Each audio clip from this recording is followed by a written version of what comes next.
লক্ষ্মী ভান্ডার দাও, কন্যাশ্রী দাও, কার টাকায়? তুমি কি কালীঘাটের টাকা ছাপো নাকি? হ্যাঁ, এটা মমতা ব্যানার্জির দলের টাকা ছাপা নাকি? আজকে চোর এর মায়ের বড় গলা না? ইন্ডিজোটে হাত তুলে উনি যার সাথে হাত তুলে করেছেন, আজকে মুখ্যমন্ত্রী কেজরিওয়াল জেলে, ইন্ডিজোটের উত্তরাখণ্ডের মুখ্যমন্ত্রী জেলে, শুধু বাকি আছে মমতা ব্যানার্জি এবং মমতা ব্যানার্জির ভাইপো জেলে যেতে বাকি আছে। মমতা ব্যানার্জি তো বলেছিল যে উনি এবার পিএম হবে। হ্যাঁ, দিদিকে ভারতবর্ষের পিএম দেখতে চায়। স্লোগানগুলো কোথায় গেল? ওনার কালীঘাটে যে পোস্টার পড়েছিল, সেই কালীঘাটের পোস্টার কোথায় গেল? এবারে বাংলা থেকে পিএম দেখতে চায়। পিএম দেখার স্বপ্ন কি চুরমার হয়ে গেল? আজকে ইস বার মোদি 400 পার। এই লোকটির কথা কেউ বিশ্বাস করে না। চোরের কথা যেমন কেউ বিশ্বাস করে না, সেই রকম অভিষেক ব্যানার্জি ব্র্যান্ডেড চোর হয়ে গেছে, রেজিস্টার্ড চোর হয়ে গেছে। বাংলার বুকে ওই চোরের কথা কেউ বিশ্বাস করবে না। একটা চোরের হয়ে জনসভা করলো। চোরটা কে? না কৃষ্ণনগরের মহুয়া। যে চোর ভারতবর্ষের পার্লামেন্টে পাসওয়ার্ড দেওয়া হয়, সেই পাসওয়ার্ডটা অনলি ফর সাংসদরা ব্যবহার করে। সেই পাসওয়ার্ডটা বাইরে পাচার করে দিল এবং এই সাংসদ, এই চোর, এই Mahua Moitra lipstick, vanity bag এবং আরও উৎকোচ নিয়ে যে ভারতবর্ষে সাংসদের, গর্বিত সাংসদদের কালিমালিপ্ত করলো। যে সাংসদকে এথিক্স কমিটি ডাকলো, সেখানে অভিনয় করে,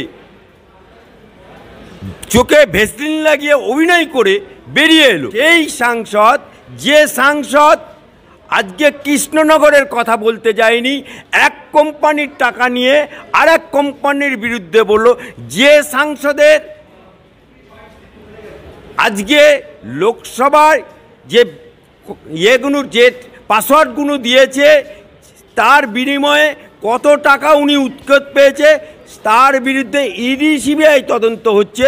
অর্থাৎ মমতা ব্যানার্জি প্রথম প্রচার অভিযান শুরু করলো দুবুলিয়া থেকে একটা চোরের হয়ে। মহুয়া মৈত্রকে তাড়ানো হয়েছে তো চুরির দায়ে। মহুয়া মৈত্রকে তাড়ানো হয়েছে ভারতবর্ষের সার্বভৌমত্বকে নষ্ট করেছে।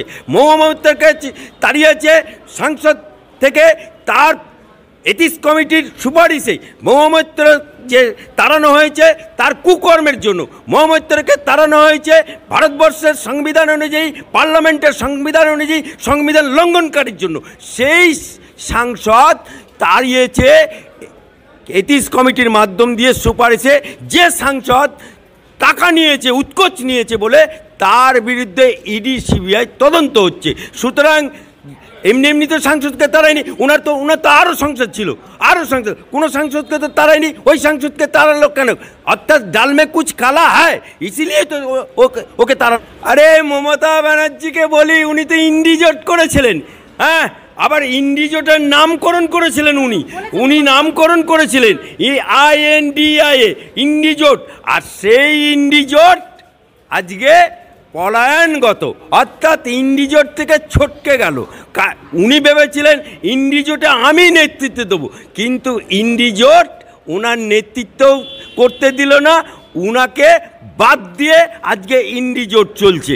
এই যে কংগ্রেস, সিপিএম বা আর অন্যান্য দল যারা ইন্ডিজোটে আছে, হ্যাঁ, ইন্ডিজোটে তো উনি গেছিলেন।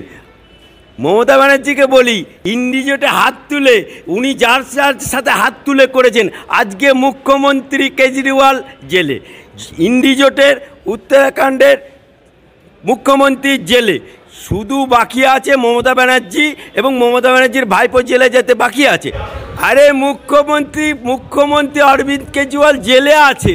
হ্যাঁ, সেই জেলে থেকে যদি কেউ মুখ্যমন্ত্রী হিসেবে কাজ চালায়, এটা তো সংবিধান বিরোধী, আইন বিরোধী, কিন্তু তবু উনি চালাচ্ছেন। অর্থাৎ চোর থাকবে জেলে, মুখ্যমন্ত্রী থাকবে জেলে, আর রাজত্বটা চলবে। আজকে যদি মমতা ব্যানার্জি জেলে যায়, তাহলে উনিও তো মুখ্যমন্ত্রী, এমন মুখ্যমন্ত্রী যে জব তক জীবন তব তক পদ। অর্থাৎ তৃণমূল দলের তো সব ল্যাম্প পোস্ট, উনি তো দুটো পোস্ট, একটা উনি আর একটা ওনার মহারাজ হ্যাঁ ভাইপো, এই দুটো পোস্ট ছাড়া তো কোনো পোস্ট নেই, বাকি তো সব ল্যাম্প পোস্ট। তা উনি দেখবেন যদি অভিষেক ব্যানার্জি জেলে যায় বা মমতা ব্যানার্জি জেলে যায়, এরাও ওই অরবিন্দ কেজরিওয়ালের মতো লোকের এক কান কাটাতে গেলে গায়ের পাশ দিয়ে যায়। এরা হচ্ছে নির্লজ্জ বেহা দোকান কাটা। দেখুন, প্রধানমন্ত্রী, যশস্বী প্রধানমন্ত্রী আজকে যে রেখা পাত্রকে প্রার্থী করেছে, একটা গ্রামের দরিদ্র পরিবারের একজন জাঁদরেল আন্দোলনকারী, যে মহিলাটি শাহজাহানের শিকার, যে মহিলাটি আজকে অত্যাচারিত, একদম নিম্নবর্ণের ঘরের, যেমন চন্দনা বাউরি, ওকে প্রার্থী করেছে। একদম মানে পঞ্চায়েতে লড়েনি, সেই রকম একটা জাঁদরেল মহিলাকে উৎসাহ দেওয়ার জন্য মাননীয় পিএম অর্থাৎ নরেন্দ্র মোদী ফোন করেছে। আজকে যদি সেই ব্যক্তিটি আজকে যদি লক্ষ্মীর ভাণ্ডার পেয়ে থাকে, কেন তাহলে তুমি বলে দাও যে লক্ষ্মী ভাণ্ডার যারা তৃণমূল করবে তাদের জন্য লক্ষ্মী ভাণ্ডার তুমি অ্যানাউন্স করে দাও, যারা তৃণমূল করবে তাদের কন্যাশ্রী তুমি অ্যানাউন্স করার সাহসটা পাচ্ছ না। আর লক্ষ্মী ভাণ্ডার দাও, কন্যাশ্রী দাও, কার টাকায়? তুমি কি কালীঘাটের টাকা ছাপো নাকি? হ্যাঁ, এটা মমতা ব্যানার্জির দলের টাকা ছাপা নাকি? আজকে চোর এর মায়ের বড় গলা না? আরে কার কথা বলছেন? হ্যাঁ, না বিয়ে কানায়ের মায়ের মতো। হ্যাঁ, উনি আন্দোলন করেছে কোনোদিন? উনি কোনোদিন রাজনীতি করেছে? উনি কোনোদিন মমতা ব্যানার্জি 21শে জুলাই থেকে আরম্ভ করে ওর নাম কি সিঙ্গুর আন্দোলন থেকে শুরু করে, নন্দীগ্রাম আন্দোলন থেকে শুরু করে আন্দোলন করে উনি নেত্রী হয়েছেন। এর জন্য বিরোধী যখন ছিলেন তখন আন্দোলন করেছে। কিন্তু এই অভিষেক আলালের ঘরে দুলালের মতো এখানে প্রবেশ করলো ডায়মন্ড হারবারে, এবং জিতেই গেল। যখন ডায়মন্ড হারবারে পিসি মনিরদয় জিতে কি করলো, মধু চাটতে শুরু করলো। চাটতে চাটতে চাটতে এমন অবস্থা হয়ে গেল, ভারত পশ্চিমবাংলায় যত চোর দেখছেন প্রোডাক্ট বাই দি সিপিএম, কিন্তু লালন পালন করেছে এই অভিষেক। উনি তো বলেছিলেন আমাকে যদি এতটুকু অভিযোগ থাকে তাহলে আমি ফাঁসির মঞ্চে ঝুলব। উনি বিনয় বাদল দীনেশ না, উনি ক্ষুদিরাম না, ফাঁসির মঞ্চে যে যাবে বলছে। তাহলে আজকে ইডি সিবিআই লিপস অ্যান্ড বাউন্সের অত টাকা বাজেয়াপ্ত করলো, এটা অভিযুক্ত না? আজকে এ বলেছিল 100 দিনের কাজের টাকা দিল্লি থেকে এনেই ছাড়বো, পারলো না। এই লোকটি রাজ্যপালের কাছে বলে যতক্ষণ না রাজ্যপাল এই ব্যাপারে স্যাংশন করছে, ব্যবস্থা করছে, আমি এখানে অবস্থানে বসবো এই রাজভবনের সামনে বিনা পারমিশনে। তারপরে দুদিন পরে লাজ গুটিয়ে চলে গেল। আজকে এই লোকটির কথা কেউ বিশ্বাস করে না, চোরের কথা যেমন কেউ বিশ্বাস করে না, সেই রকম অভিষেক ব্যানার্জি ব্র্যান্ডেড চোর হয়ে গেছে, রেজিস্টার চোর হয়ে গেছে বাংলার বুকে। ওই চোরের কথা কেউ বিশ্বাস করবে না। আরে উনি তো এরকম ডায়লগ দেয়, ডায়লগবাজ নেতা। অর্থাৎ আমি অভিষেক ব্যানার্জিকে চ্যালেঞ্জ করছি, বিইং এ অ্যাডভোকেট, তুমি লিপস যখন নির্বাচন কমিশনের কাছে 2019-এ যে এফিডেভিট দায়ের করেছিলে, সেখানে কেন তুমি লিপস অ্যান্ড বাউন্সে তোমার যে টাকা আছে, তোমার যে কোম্পানি আছে দাওনি? তুমি কি লিখেছিলে ওখানে? হোয়াট ইজ দি পেশা, অকুপেশন কি? তুমি সেখানে লিখেছিলে আমি বাড়ি ভাড়া দিয়ে খাই। তার বাড়ি ভাড়া দিয়ে যে লোকটা খায় সেটা জনগণের কাছে বলনি। তোমার লিপস অ্যান্ড বাউন্সের মালিক তোমার মা, সেটা বলনি। তোমার লিপস অ্যান্ড বাউন্সের বাপ মালিক, সেটা বলনি। অর্থাৎ চোর যখন আজকে তোমাকে কেন কপিল সিব্বলের কোলে তুলতে হচ্ছে?